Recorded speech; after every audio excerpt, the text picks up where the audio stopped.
Hi everyone, नमस्कार आप सभी का इस वीडियो में। आज के वीडियो में हम ट्रैवल कर रहे थे ग्वालियर से भोपाल की तरफ, और ये जो हमारी जर्नी थी ये होने वाली थी नई इंट्रोड्यूस हुई वंदे भारत ट्रेन के अंदर। इस ट्रेन का नंबर है 20172 और ये ट्रेन चलती है दिल्ली के हज़रत निज़ामुद्दीन रेलवे स्टेशन से और ये जाती है भोपाल के रानी कमलापति रेलवे स्टेशन तक। इन बिटवीन ये टोटल 3 स्टेशन पर रुकती है, लाइक आगरा, ग्वालियर एंड झांसी।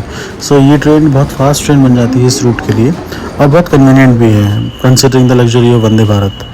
अगर मैं टाइमिंग की बात करूं तो हज़रत निज़ामुद्दीन रेलवे स्टेशन से लगभग दोपहर के 2:40 पर चलती है और ये आपको पहुंचाती है भोपाल के रानी कमलापति रेलवे स्टेशन अराउंड 10:15 पर। तो इन टोटल 7 घंटे 30 मिनट की जर्नी होती है।